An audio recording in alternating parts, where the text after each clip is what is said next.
Eine Sache habe ich bei unseren Gesprächen mittlerweile gelernt. Die deutsche Steuer hat die Krallen tief in dir drin, selbst wenn du aus Deutschland wegziehst. Und in dem Zusammenhang ist auch eine der häufigsten Fragen bei Beratungen: Was passiert mit meiner Wohnung in Deutschland, wenn ich ins Ausland ziehe? Muss ich die aufgeben? Muss ich mein Wohneigentum verkaufen? Und dazu wollen wir uns heute mit Sebastian unterhalten. Hallo, Sebastian, führ uns doch einfach mal in dieses unglaublich komplexe und leidwierige Thema ein. Gerne.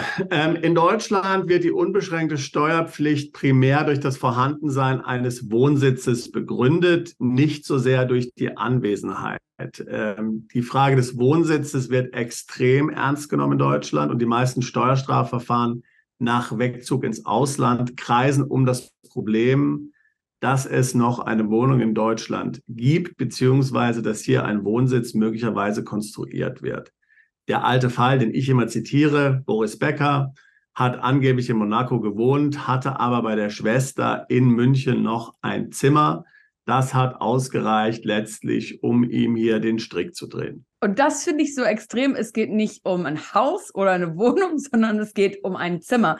Also auf den Punkt gebracht geht es darum, dass der Wohnsitz in Deutschland einfach komplett aufgegeben werden muss, wenn man sich der Steuer entziehen möchte. So ist es genau. Im Grundsatz gilt, aufgegeben ist in Deutschland eine Wohnung, wenn sie aufgelöst oder nicht nur vorübergehend nicht mehr benutzt wird. Dies gilt für Wohneigentum, wenn es langfristig vermietet ist, oder bei einer Mietwohnung, wenn diese offiziell mit Erlaubnis des Vermieters langfristig untervermietet ist. Und da braucht man vermutlich auch so einen Wisch, irgendwie was von der Abmeldebehörde oder vom Vermieter, oder wie funktioniert das? Wie offiziell muss es denn da sein, um das zu beweisen? Naja, also wenn ich jetzt ein Haus vermiete, dann habe ich ja normalerweise Mietverträge und so weiter. Also insofern, das reicht natürlich aus. Und es ist eben wichtig bei der Untermiete, dass es offiziell geschieht, weil ich meine, ich kann ja schnell sagen, irgendwas ist untervermietet, und das hat dann keine, und oftmals verstößt er dann auch gegen den Mietvertrag, weil ich nicht ohne sagen wir, Erlaubnis des Vermieters untervermieten darf. Daher also mit Erlaubnis des Vermieters muss ja ein Untermietvertrag bestehen, dann geht es bei der Mietwohnung auch. Gibt es denn da auch einen Unterschied, wenn man wegzieht in ein EU-Land oder in ein Drittland? Wird das unterschiedlich bewertet oder gelten die beiden gleich? Also im Grundsatz gelten die gleichen Grundsätze, aber die Auslegung ist noch strenger, wenn es um den Wegzug in ein Drittland geht. Ja? Und vor allen Dingen dann auch bei verschiedenen Gerichtsurteilen, wo wir nachher noch dazu kommen werden. Ja? Also man muss sich grundsätzlich dessen bewusst sein, dass bei einem Wegzug in ein Nicht-EU-Land alle Brücken nach Deutschland abgebrochen werden müssen. Da darf es überhaupt keine Wohnung mehr in Deutschland geben. Auch nicht die Möglichkeit einer Nutzung mit Benutzung einer Wohnung, zum Beispiel ein Zimmer im Elternhaus. Ja. Und jetzt haben wir im Folgenden so verschiedene aktuelle Gerichtsurteile zusammengestellt, und da gibt es unglaublich interessante und zum Teil auch sehr überraschende Erkenntnisse, die sich daraus ableiten lassen. Sebastian, leg doch einfach mal los, die Sachen, die wir zusammengestellt haben. Genau, so machen wir das. Also insgesamt haben wir hier 9 Punkte zusammengestellt, eben aus aktuellen Gerichtsurteilen hinsichtlich des Wohnsitzes. Also, Punkt 1. Die Aufgabe des Wohnsitzes ist vollzogen, wenn Umstände eingetreten sind, die erkennen lassen, dass eine Rückkehr in die Wohnung in absehbarer Zeit nicht bevorsteht und nach dem Gesamtbild der Verhältnisse wahrscheinlich ist, dass die Wohnung in Zukunft nicht mehr benutzt wird. Also hier kann man schon ganz klar sehen, hier kommt es nicht auf einen Faktor alleine an. Ja. Also Mandanten fragen ja immer wieder, also kann ich zum Beispiel die Wohnung vermieten an einen Freund oder an meine Firma oder ein Familienmitglied, kann ich Airbnb machen und so weiter und so fort. Ja. Wenn man jetzt zum Beispiel Wohneigentum in Deutschland hat, kann ich da meine Möbel drinstehen lassen und so weiter und so fort. Aus dem Gesamtbild, ja, was sich ergibt, muss einfach klar sein, dass letztlich die Rückkehr in die Wohnung in absehbarer Zeit nicht bevorsteht. Ja? Und dass auch diese Wohnung in Zukunft nicht mehr benutzt wird. So, natürlich gibt es da theoretisch jetzt verschiedenste Möglichkeiten, wie man hier die Situation herstellen kann. Aber am sichersten und am einfachsten ist es zu sagen, die Wohnung ist einfach schlicht und ergreifend langfristig an fremden Dritten vermietet. Ja. Dann ist es ganz klar, dass ich die nicht mehr benutzen kann. Sind auch noch andere Gestaltungen zulässig? Ja, möglicherweise. Allerdings, du bewegst dich auf dünnem Eis, mein Freund, denn kannst du wirklich nachweisen, dass die Wohnung dann langfristig nicht mehr von dir verwendet werden kann in der Zukunft. Und darauf kommt es ja genau an. Der zweite Punkt, da geht es um den vorübergehenden Aufenthalt im Ausland. Bei einem zunächst nur vorübergehenden Aufenthalt im Ausland wird der Wohnsitz aufgegeben, wenn Umstände vorliegen, die eine Rückkehr ins Inland ausschließen. Sehr interessant, dieses Urteil. Also, was heißt es konkret?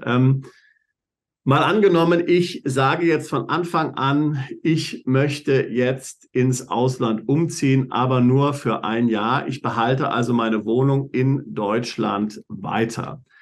Innerhalb dieses Jahres, was also nur als vorübergehender Aufenthalt geplant war, ergeben sich nun Umstände, ja, die eine Rückkehr nach Deutschland also ausschließen. Was könnte das zum Beispiel sein? Naja, es könnte zum Beispiel sein, ich habe geheiratet, eine italienische Frau, sie ist schwanger, ihre Eltern sind pflegebedürftig und ich muss mich dort um den Hof kümmern. So, also ist jetzt ein bisschen natürlich ein extremes Beispiel, ja. Aber nur, also das wäre jetzt so ein Umstand, da kann man sagen, okay, ist relativ unwahrscheinlich, dass diese Wohnung dann noch weiter genutzt wird, ja. Oder aber ich bin so weit weg in einem Land, dass ich hier nicht so ohne weiteres wieder zurück kann. Ja? Oder was weiß ich, man kann auch negative Beispiele bringen. Ich werde inhaftiert oder sowas für mehrere Jahre. Oder ich habe eine schwere Krankheit, die mich dann hier an den Ort bindet, an dem ich mich aufhalte. Also da gibt es die verschiedensten Möglichkeiten. Ja? Aber auch hier wieder, es geht nicht um eine strikte Tick-the-Box-Regel. Yeah. Wenn aus der Gesamtsituation hervorgeht, dass die zunächst nur vorübergehend aufgegebene Wohnung für immer letztlich aufgegeben wird oder zumindest langfristig, dann ist auch hier kein Wohnsitz in Deutschland anzunehmen. Bei dem nächsten Gerichtsurteil geht es darum, dass man zwar länger im Ausland ist, aber noch regelmäßig nach Deutschland zurückkehrt, unter Umständen wie zum Beispiel für Ferien oder zu kurzen Besuchen. Hier heißt es also, bei einem auf länger als einem Jahr angelegten Auslandsaufenthalt wird der Wohnsitz nicht beibehalten, wenn zwischendurch nur Aufenthalte ohne Wohncharakter, kurze Besuche, Aufenthaltsferien stattfinden. Auch wenn die alte Wohnung noch genutzt werden kann. Ein sehr interessanter Punkt. Dieses Urteil wurde hier im Kontext letztlich eines Umzugs in die EU letztlich hier gesprochen. Hier geht es also darum, dass jemand die Wohnung in Deutschland hat, diese nicht untervermietet und diese tatsächlich auch noch nutzen kann. Ja?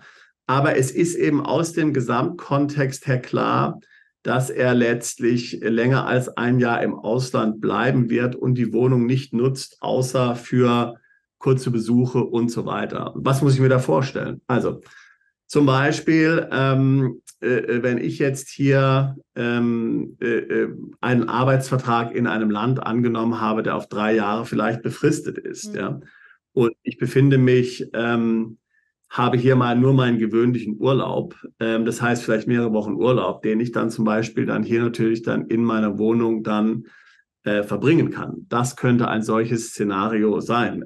Nicht aber natürlich, wenn ich jetzt hier, sagen wir mal, als Unternehmer im Ausland bin, sozusagen Herr meiner eigenen Zeit bin, zurückhaben kann, was ich will, da ist meiner Meinung nach nicht geklärt, dass ich nur zwischendurch Aufenthalte in Deutschland planen werde, insbesondere dann nicht, wenn ich Kunden in Deutschland habe. Ja, also auch hier, es kommt tatsächlich stark auf den Gesamtzusammenhang an. Die nächste Situation bzw. das nächste Gerichtsurteil setzt sich mit der Situation auseinander, dass man zurückkehrt nach Deutschland, obwohl man seine Wohnung schon aufgegeben hatte. Ein sehr wichtiger Punkt. Ist der Wohnsitz aufgegeben, wirkt eine spätere Rückkehr vom Ausland ins Inland nicht zurück. Ist ein sehr wichtiger Punkt. Ja. Wir haben ja in Österreich zum Beispiel schon mehrere Gerichtsurteile gehabt, wo letztlich das österreichische Gericht entschieden hat, wenn du jetzt letztlich innerhalb von 5 Jahren zurückkehrst nach Österreich, dann bist du eigentlich nie wirklich weggezogen. Ja. Insofern bestand die unbeschränkte Steuerpflicht in Österreich die ganze Zeit weiter, selbst wenn du deine Wohnung dort aufgegeben hast. So, hierauf auf eine ähnliche Situation wird jetzt hier angespielt. Hier wird aber ganz klar gesagt, dass dann eben hier die Steuerpflicht nicht weiter bestand, seitdem ich dann hier die Wohnung aufgegeben habe. Das heißt also, habe ich tatsächlich die Wohnung aufgegeben und komme ich später zurück, leider werden hier jetzt nicht genau Jahre angegeben, ja. Dann bin ich also nicht steuerpflichtig für die gesamte Periode, die ich im Ausland war, sondern eben erst wieder ab dann, wenn ich zurück nach Deutschland komme. Hier die Betonung eben ganz klar, und das ist eben die Wichtigkeit, ist der Wohnsitz aufgegeben. Ja, also damit, dass ich den Wohnsitz aufgebe, endet die Steuerpflicht in Deutschland. Ein ganz wichtiger Punkt. Ja, dann endet sie, und wenn ich dann später zurückkomme, beginnt sie von neuem, die unbeschränkte Steuerpflicht. Aber daher bei diesem Punkt, dass der Wohnsitz aufgegeben wurde, muss man 100%ig sicher sein. Deswegen nochmal, das Einfachste, auch wenn man nicht verkaufen will, ist die Wohnung vermieten bzw. untervermieten. Bist du Unternehmer, Freiberufler oder Investor? Zieht es dich schon lange ins Ausland? Mach heute den ersten konkreten Schritt in eine Zukunft mit mehr Geld und mehr Freiheit. Buche ein Beratungsgespräch mit Sebastian und seinen Kollegen. Unsere Kanzlei unterstützt Mandanten wie dich dabei, deine Steuerlast legal zu reduzieren, Vermögen aufzubauen und zu schützen und deine persönliche Freiheit zu maximieren. Profitiere jetzt von unserem Fachwissen und unserem Netzwerk. Gehe zu mandatierung.com und werde Mandant unserer Kanzlei.